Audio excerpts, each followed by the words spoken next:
नमस्कार दोस्तों, स्वागत है आपका अपने चैनल द शास्त्र विद्या पर।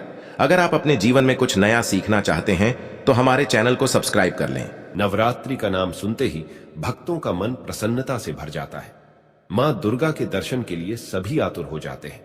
नवरात्रि का पर्व इतना अद्भुत होता है कि इन 9 दिनों में सभी मनुष्य माता रानी की भक्ति में डूब जाते हैं। नवरात्रि में माता रानी को प्रसन्न करने के लिए तरह तरह के उपाय किए जाते हैं। कुछ लोग माता रानी के लिए व्रत एवं उपवास रखते हैं, दान धर्म करते हैं। वहीं कुछ लोग माता रानी के लिए यज्ञ तथा हवन करते हैं। कुछ लोग अपने पैर के वाहनों का त्याग करते हैं, अर्थात अपनी मनोकामना की पूर्ति के लिए जूते चप्पल आदि का 9 दिनों तक त्याग करते हैं। ऐसे कई प्रकार के कार्य होते हैं जिन्हें करके हम माता रानी के प्रति अपनी श्रद्धा प्रकट कर सकते हैं। माता रानी अपने भक्तों से अत्यधिक प्रेम करती है। वह उन्हें कभी दुख में नहीं देख सकती। जो भी सच्चे मन से मां को पुकारता है, मां उसे कभी अनसुना नहीं करती है।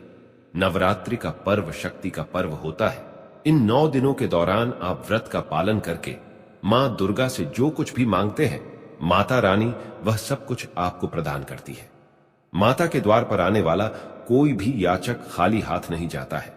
बस मन में केवल माता रानी के प्रति श्रद्धा होनी चाहिए। शास्त्रों के अनुसार मनुष्य को नवरात्रि में कम से कम 1 रात्रि में जागरण करना चाहिए। ऐसा करने पर मां उस पर प्रसन्न होती है और उसकी मनोकामना को पूर्ण करती है। आपको बता दें कि इस वर्ष की नवरात्रि में मां दुर्गा हाथी पर सवार होकर आ रही है।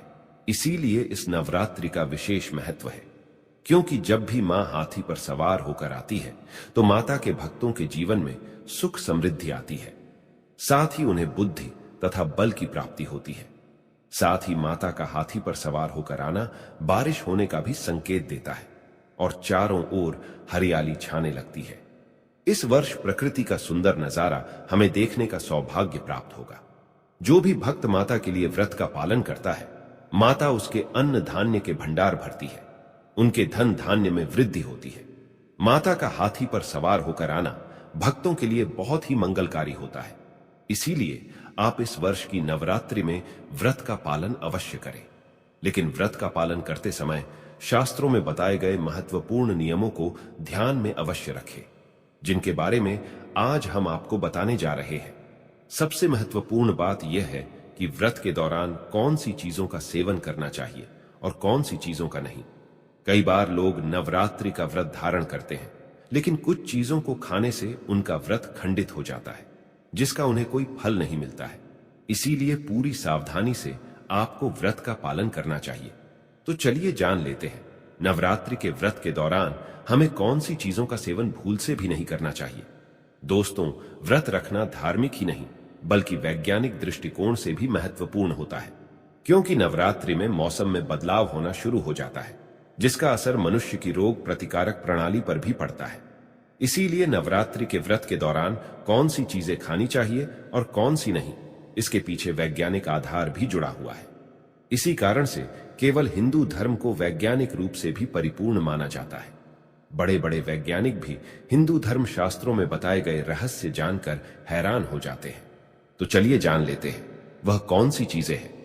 सबसे पहली चीज है, अनाज नहीं खाना चाहिए। दोस्तों, यदि आपने नवरात्रि का व्रत रखा है तो आपको अनाज का सेवन नहीं करना चाहिए। जैसे गेहूं का आटा, मक्के का आटा, सूजी, चावल, बेसन और बाजरे का आटा आदि चीजें नहीं खानी चाहिए। इन्हें खाने से व्रत का खंडन हो जाता है। दूसरी चीज है सफेद नमक। अगर आपने नवरात्रि का व्रत रखा है तो आपको सफेद नमक का सेवन नहीं करना चाहिए। इसके स्थान पर सेंधा नमक का प्रयोग करना चाहिए। सभी व्रतों में सेंधा नमक ही खाया जाता है। इसमें सोडियम की मात्रा भी कम होती है, जो हाई ब्लड प्रेशर वाले व्यक्ति के लिए फायदेमंद रहता है। तीसरी बात है, इन सब्जियों का सेवन ना करें। दोस्तों, नवरात्रि में लहसुन, प्याज आदि का 9 दिनों तक सेवन नहीं करना चाहिए। ये पदार्थ तामसिक श्रेणी में आते हैं। इनका सेवन करने से मन में काम तथा क्रोध उत्पन्न होता है। साथ ही नवरात्रि में लौकी, पालक, आलू और टमाटर आदि सब्जियों का सेवन करना भी वर्जित माना जाता है। चौथी चीज है रिफाइंड तेल। नवरात्रि के व्रत के दौरान सरसों का तेल और रिफाइंड तेल भी नहीं खाया जाता है। इसके स्थान पर आप शुद्ध घी अथवा मूंगफली का तेल खा सकते हैं। 5वीं चीज है मसाले।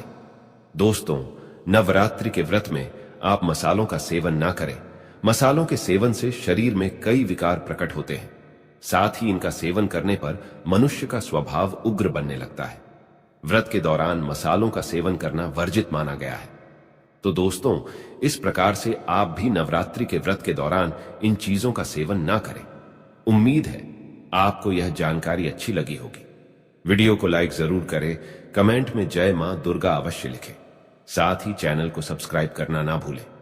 आप सभी का धन्यवाद।